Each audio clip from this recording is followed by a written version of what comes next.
Selamat Hari Kenaikan Tuhan Yesus. Kita jumpa lagi dalam pengajaran kali ini.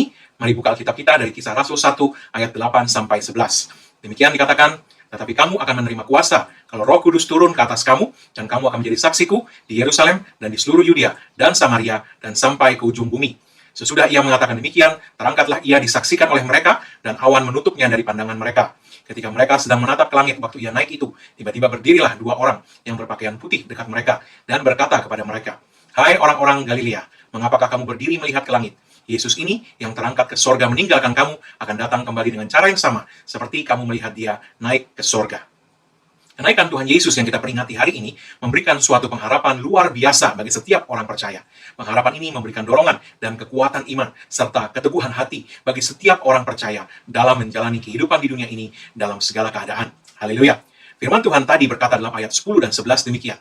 Ketika mereka sedang menatap ke langit, waktu ia naik itu, tiba-tiba berdirilah dua orang berpakaian putih dekat mereka, dan berkata kepada mereka, "Hai orang-orang Galilea, mengapakah kamu berdiri melihat ke langit? Yesus ini yang terangkat ke sorga meninggalkan kamu, akan datang kembali dengan cara yang sama, seperti kamu melihat dia naik ke sorga." Perkataan dua malaikat yang tiba-tiba menampakkan diri kepada murid-murid Yesus itu menunjukkan beberapa kebenaran firman Tuhan kepada kita. Yang pertama, kata-kata datang kembali menunjukkan bahwa akan ada suatu peristiwa khusus di mana Yesus yang sudah terangkat ke sorga waktu itu akan kembali ke dunia untuk kedua kalinya.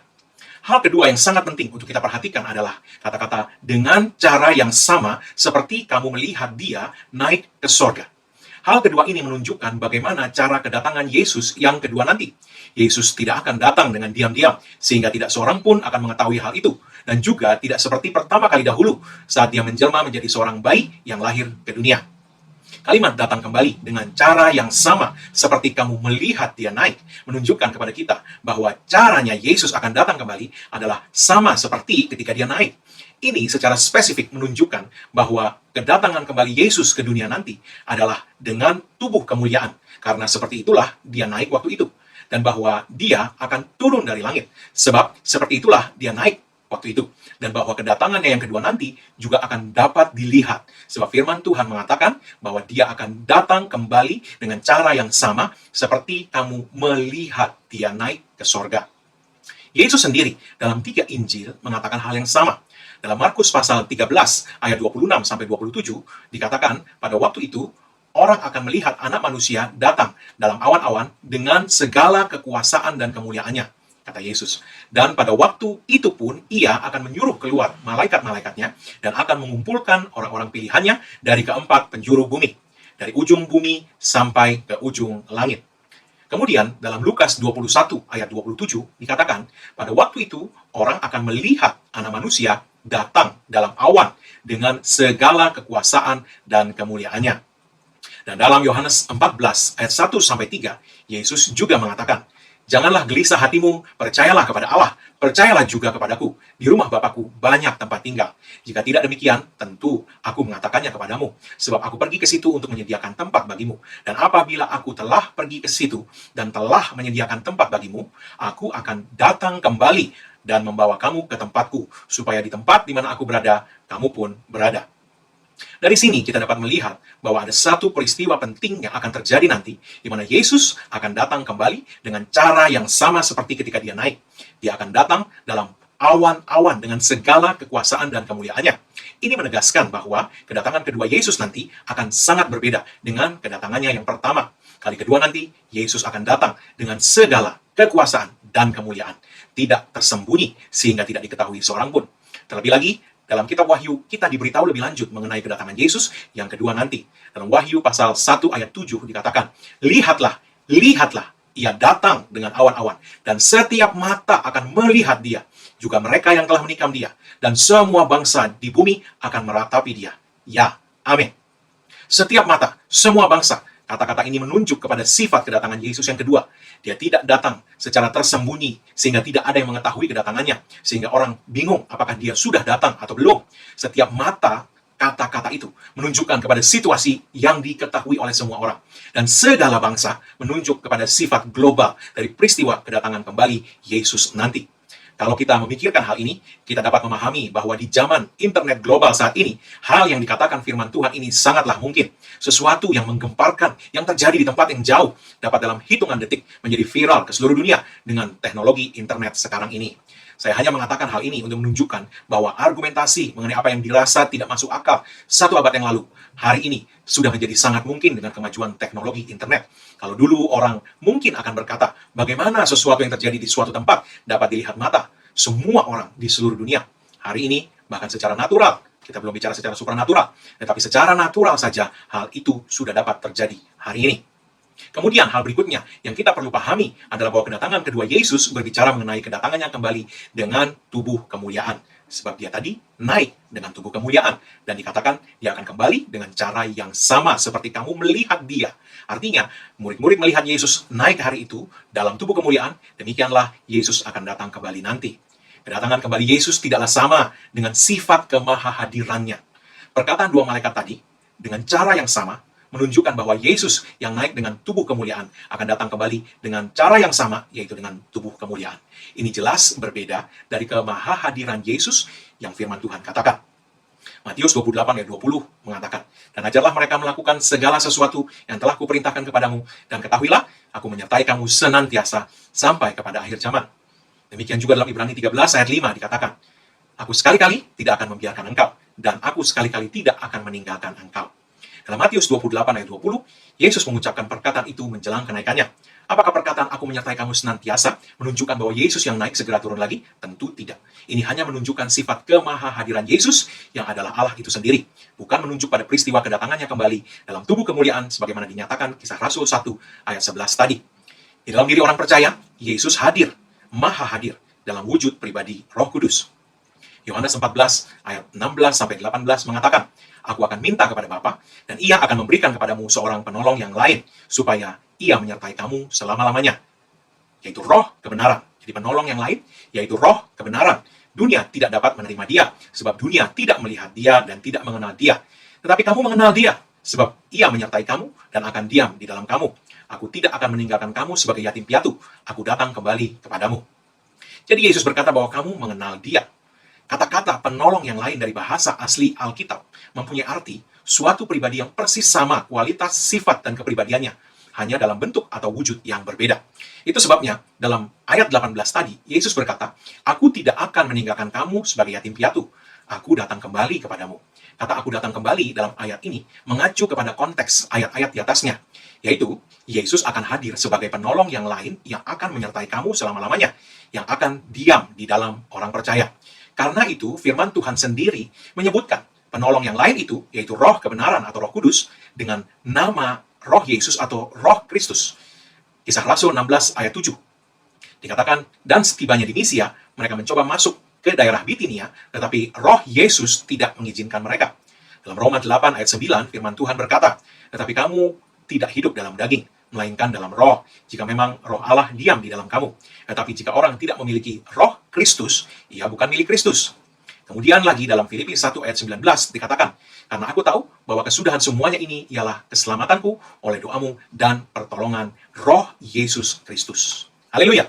Jadi, Bapak Ibu Saudara yang dikasih Tuhan, firman Tuhan menyebutkan bahwa penolong yang lain, yaitu roh kebenaran atau roh kudus itu, memiliki nama-nama sebutan lain sebagai roh Yesus atau roh Kristus atau roh Yesus Kristus. Kehadiran Yesus dalam roh kudus yang tinggal di dalam diri orang percaya inilah yang dikatakan Yesus dalam Yohanes 14 ayat 16-18 tadi sebagai, aku tidak akan meninggalkan kamu sebagai yatim piatu, aku datang kembali kepadamu. Yesus yang terangkat ke sorga dalam tubuh kemuliaan datang kembali untuk menyertai murid-muridnya, orang-orang yang percaya kepadanya dalam wujud roh kebenaran, roh kudus yang juga disebut oleh firman Tuhan sebagai roh Yesus Kristus. Bapak Ibu Saudara yang dikasih Tuhan, penyertaan Yesus dalam roh kudus ini adalah penyertaan yang dikatakan Yohanes tadi sebagai menyertai kamu selama-lamanya. Kita, semua orang percaya, menikmati hal ini. Kembali kepada Yohanes 14 ayat 1-3 tadi, Yesus mengatakan, janganlah gelisah hatimu, percayalah kepada Allah dan percayalah juga kepadaku. Di rumah Bapakku banyak tempat tinggal. Jika tidak demikian, tentu aku mengatakannya kepadamu, sebab aku pergi ke situ untuk menyediakan tempat bagimu. Dan apabila aku telah pergi ke situ dan telah menyediakan tempat bagimu, aku akan datang kembali dan membawa kamu ke tempatku, supaya di tempat di mana aku berada, kamu pun berada. Di sini, Yesus jelas menunjukkan situasi di mana murid-murid akan ada di tempat yang berbeda dengan Yesus untuk suatu periode waktu tertentu. Jadi kita melihat bahwa ini berbicara tentang sesuatu yang bukan kemahahadiran Yesus. Ketika berbicara tentang kemahahadirannya, Yesus selalu menyertai kita senantiasa. Di dalam pribadi Roh Kudus yang tinggal di dalam kita, Dia terus menyertai kita senantiasa. Akan tetapi di sini kita melihat bahwa Dia pergi untuk menyediakan tempat bagi kita dan baru akan datang kembali saat Dia telah menyelesaikan tempat yang Dia sediakan bagi kita. Selesai menyediakan tempat, baru Dia datang kembali.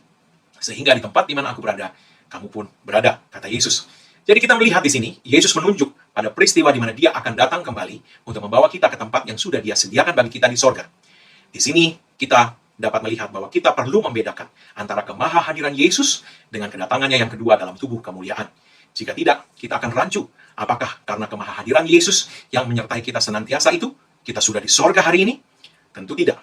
Kita masih di dunia, dan Yesus sendiri menyatakan adanya suatu periode di mana Dia sedang menyediakan tempat bagi kita. Efesus 2 ayat 4-6 mengatakan, tetapi Allah yang kaya dengan rahmat, oleh karena kasih-Nya yang besar, yang dilimpahkannya kepada kita, telah menghidupkan kita bersama-sama dengan Kristus. Sekalipun kita telah mati oleh kesalahan-kesalahan kita, oleh kasih karunia kamu diselamatkan. Dan di dalam Kristus Yesus, Ia telah membangkitkan kita juga, dan memberikan tempat bersama-sama dengan Dia di sorga. Di sini dikatakan, kita telah mati oleh kesalahan-kesalahan kita. Apakah kita memang sudah mati?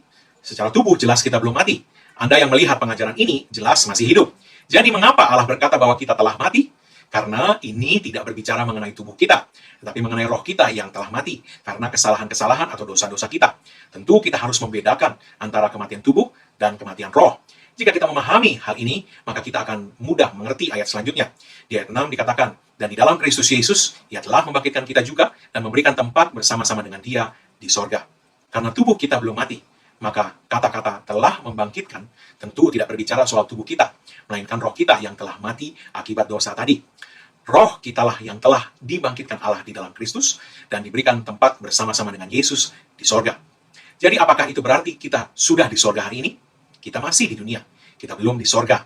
Tetapi secara roh, Allah telah memberikan kita kedudukan bersama Kristus di sorga. Sehingga kita, orang percaya, anak-anak Allah ini menempati posisi yang mengatasi segala kuasa lain.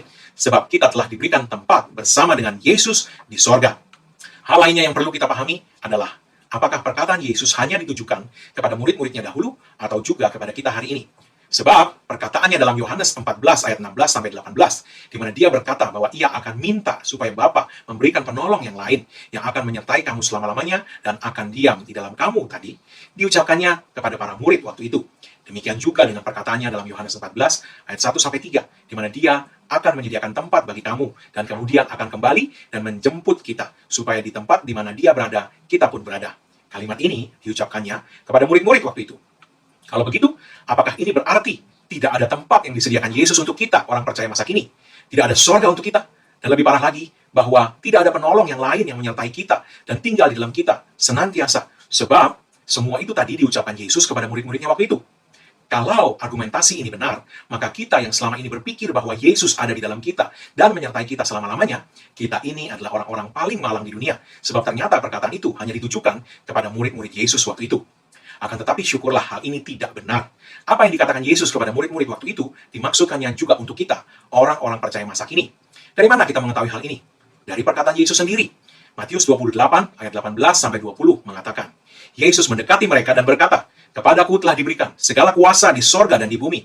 Karena itu pergilah, jadikanlah semua bangsa muridku, dan baptislah mereka dalam nama Bapa dan Anak dan Roh Kudus. Dan ajarlah mereka melakukan segala sesuatu yang telah kuperintahkan kepadamu. Dan ketahuilah, aku menyertai kamu senantiasa sampai kepada akhir zaman.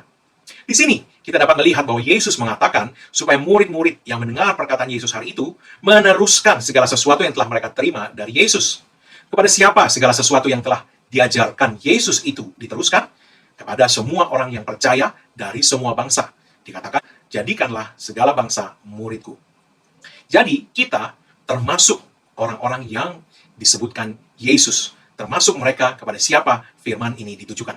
Tentunya dengan memahami hal ini, kita tidak perlu lagi bingung dan mengatakan bahwa yang disertai Yesus senantiasa sampai akhir zaman, sebagaimana yang diucapkan Yesus di ayat 20, hanyalah murid-murid yang mendengar perkataan ini waktu itu. Sebab Yesus jelas mengatakan sebelumnya untuk meneruskan segala sesuatu yang telah Dia firmankan kepada semua orang yang percaya dari semua bangsa. Jika ini belum cukup, kita juga dapat melihat pada perkataan Yesus dalam doanya di Yohanes pasal 17. Yohanes 17 ayat 14 sampai 17 dan 20 sampai 21. Dikatakan demikian, Aku telah memberikan firman-Mu kepada mereka, dan dunia membenci mereka, karena mereka bukan dari dunia. Sama seperti Aku bukan dari dunia. Aku tidak meminta supaya Engkau mengambil mereka dari dunia, tapi supaya Engkau melindungi mereka daripada yang jahat. Mereka bukan dari dunia, sama seperti Aku bukan dari dunia. Kuduskanlah mereka dalam kebenaran. Firman-Mu adalah kebenaran. Dan dalam ayat 20-21 dikatakan, dan bukan untuk mereka ini saja Aku berdoa, tetapi juga untuk orang-orang yang percaya kepadaku oleh pemberitaan mereka, supaya mereka semua menjadi satu. Artinya apa yang dikatakan Yesus kepada murid-murid, juga dikatakannya kepada kita. Sama seperti Engkau ya Bapa di dalam Aku, dan Aku di dalam Engkau, agar mereka juga di dalam kita, supaya dunia percaya bahwa Engkaulah yang telah mengutus Aku. Jadi, kita yang percaya lewat pemberitaan rasul-rasul dan orang-orang percaya sebelum kita, semuanya telah dijadikan satu oleh Tuhan. Dan firman-Nya diberikan kepada murid-muridnya itu juga ditujukan kepada kita hari ini. Karena kita semua adalah satu, sebagaimana Yesus di dalam Bapa dan Bapa di dalam Yesus. Dengan memahami hal ini, kita dapat mengerti sekarang bahwa janji mengenai kedatangan Yesus yang kedua dalam tubuh kemuliaan, sebagaimana dikatakan Kisah Rasul 1 ayat 11 tadi, adalah juga bagi kita. Dan demikian juga dengan janjinya untuk menyertai kita senantiasa di dalam pribadi Roh Kudus yang adalah Roh Yesus Kristus sendiri. Juga perkataan Yesus bahwa Dia akan menjemput kita dan membawa kita untuk bersama-sama dengan Dia di tempat yang sudah Dia sediakan buat kita. Semua ini berlaku juga untuk kita orang-orang percaya masa kini. Haleluya. Akhirnya, sebagai penutup, kita akan melihat pengharapan luar biasa yang kita miliki sebagai orang yang percaya kepada Kristus. Dikatakan dalam 1 Tesalonika 4 ayat 15 sampai 18 demikian. Ini kami katakan kepadamu dengan firman Tuhan. Kita yang hidup, yang masih tinggal sampai kedatangan Tuhan. Sekali lagi, masih hidup, yang masih tinggal sampai kedatangan Tuhan. Sekali-kali tidak akan mendahului mereka yang telah meninggal. Sebab pada waktu tanda diberi, yaitu pada waktu penghulu malaikat berseru dan sangkakala Allah berbunyi, maka Tuhan sendiri akan turun dari sorga, dan mereka yang mati dalam Kristus akan lebih dahulu bangkit. Sesudah itu, kita yang hidup, yang masih tinggal, diulang lagi, perkataan yang kita sudah baca di atas, akan diangkat bersama-sama dengan mereka dalam awan menyongsong Tuhan di angkasa. Demikianlah kita akan selama-lamanya bersama-sama dengan Tuhan. Karena itu, hiburkanlah seorang akan yang lain dengan perkataan-perkataan ini. Kalimat dalam ayat 15, kita yang hidup, yang masih tinggal sampai kedatangan Tuhan, menunjukkan rentang waktu di mana firman ini ditujukan, yaitu sampai waktu kedatangan Tuhan yang kedua. Semua orang yang tercakup dalam rentang waktu itu, setiap orang percaya yang ada di dalam rentang waktu itu, kepada semua kita yang ada dalam rentang waktu inilah firman ini ditujukan. Bapak Ibu Saudara dikasih Tuhan, semua kita yang masih tinggal sampai kedatangan Tuhan, yaitu sampai waktu kedatangannya yang kedua nanti, yaitu kedatangannya dalam kekuasaan dan kemuliaan, firman Tuhan tadi katakan, ditegaskan di ayat 16. Sebab pada waktu tanda diberi, yaitu pada waktu penghulu malaikat berseru dan sangkakala Allah berbunyi, maka Tuhan sendiri akan turun dari sorga. Bapak Ibu Saudara dikasih Tuhan, kita semua yang ada di dalam rentang waktu sampai kedatangan Tuhan yang kedua ini akan mengalami apa yang firman Tuhan tadi katakan. Dikatakan pada waktu itu, mereka yang mati dalam Kristus akan lebih dahulu bangkit. Dan sesudah itu, kita yang hidup, yang masih tinggal, akan diangkat bersama-sama dengan mereka dalam awan menyongsong Tuhan di angkasa. Jadi semua yang ada dalam rentang waktu ini, yang sudah mati akan dibangkitkan lebih dahulu, dan yang masih tinggal sampai saat Yesus datang itu, akan diangkat bersama-sama dengan mereka yang sudah dibangkitkan itu untuk menyongsong Tuhan di angkasa. Siapakah kita yang masih hidup dan yang masih tinggal yang dimaksud di sini? Sekali lagi, kita yang masih hidup dan masih tinggal saat kedatangan Tuhan kembali. Sebagaimana dikatakan di dalam Kisah Rasul 1 ayat 11 tadi. Dan kita melihat di sini, semua yang dikatakan dalam rentang waktu ini akan mengalami apa yang firman Tuhan ini katakan. Kita semua akan diangkat dalam awan menyongsong Tuhan di angkasa. Dan kemudian dikatakan, demikianlah kita akan selama-lamanya bersama-sama dengan Tuhan. Jadi demikianlah caranya kita akan bersama-sama dengan Tuhan, sebagaimana dikatakan Yesus dalam Yohanes 14 ayat 1-3 yang sudah kita bahas di atas tadi. Kita akan diangkat saat kedatangan Yesus yang kedua dalam kekuasaan dan kemuliaannya. Haleluya. Kitab Wahyu memberitahukan kepada kita apa yang akan terjadi kemudian. Wahyu 20 ayat 6 berkata, berbahagia dan kuduslah ia yang mendapat bagian dalam kebangkitan pertama itu. Kematian yang kedua tidak berkuasa lagi atas mereka, tetapi mereka akan menjadi imam-imam Allah dan Kristus, dan mereka akan memerintah sebagai raja bersama-sama dengan Dia 1000 tahun lamanya. Kebangkitan pertama adalah kebangkitan orang-orang percaya yang kita lihat dalam Tesalonika tadi. Kebangkitan kedua adalah saat semua orang yang belum dibangkitkan akan dibangkitkan dan dihakimi. Yang memiliki juru selamat yang menyelamatkan mereka dari dosa-dosa mereka akan masuk ke surga, dan yang tidak akan masuk ke dalam penghukuman kekal. Kematian pertama adalah kematian di dunia, sedangkan kematian kedua menunjuk kepada penghukuman kekal. Kita yang diangkat sebagaimana dikatakan dalam 1 Tesalonika 4 tadi, akan kemudian memerintah sebagai imam dan raja dalam kerajaan 1000 tahun. Haleluya! Betapa menakjubkannya masa depan kita, betapa luar biasa dan betapa hebatnya rancangan Allah bagi kita. Itu sebabnya hari ini, selama kita masih di dunia ini, kita perlu mengingat bahwa suatu waktu nanti, kita akan memerintah dalam kerajaan 1000 tahun damai. Hari ini adalah saat-saat kita berlatih untuk memerintah di dalam nama Yesus, atas segala kuasa-kuasa kegelapan, atas semua kuasa yang mengerjakan rencana jahat iblis. Kita perlu bangkit dan menegakkan kehendak Tuhan di bumi ini, sebagaimana di sorga, dengan mempergunakan hak untuk memerintah yang dianugerahkan Tuhan kepada kita di dalam nama Yesus. Datanglah kerajaanmu, jadilah kehendakmu di bumi seperti di sorga. Perlu kita praktekkan dalam hidup kita sehari-hari dengan mempergunakan otoritas kita di dalam nama Yesus, sehingga kita dapat menikmati shalom, nothing missing, nothing broken, dalam hari-hari kita ke depan. Dan lewat hari kenaikan Yesus yang kita rayakan hari ini, kita memahami sekarang, kita memiliki pengharapan yang luar biasa, karena tidak lama lagi, Yesus Kristus akan datang kembali dengan cara yang sama seperti waktu Dia naik ke surga, dan menjemput kita, sehingga kita akan selama-lamanya bersama dengan Tuhan. Haleluya. Amin. Bapak Ibu saudara dikasih Tuhan, saya rindu untuk berdoa bagi kita semua, untuk segala kebutuhan kita, maupun kalau ada yang sakit. Oleh sebab itu, mari buka kedua tangan Anda di hadapan Tuhan. Di dalam nama Yesus, karena ada tertulis bahwa Allahku memenuhi segala kebutuhanmu menurut kekayaan dan kemuliaannya dalam Kristus Yesus. Maka dalam nama Yesus, aku perintahkan iblis, hentikan segala pekerjaanmu mencuri dari hidup anak-anak Tuhan, dari hidup setiap orang yang mendengarkan pemberitaan firman ini, di dalam nama Yesus. Dan dalam nama Yesus, malaikat Tuhan, pastikan bahwa suplai supranatural sorga sampai kepada setiap orang yang mendengarkan pemberitaan firman iman ini. Dan bagi Anda yang sakit, angkat sekali lagi kedua tanganmu dalam nama Yesus. Oleh bilur-bilur Yesus kamu sudah sembuh.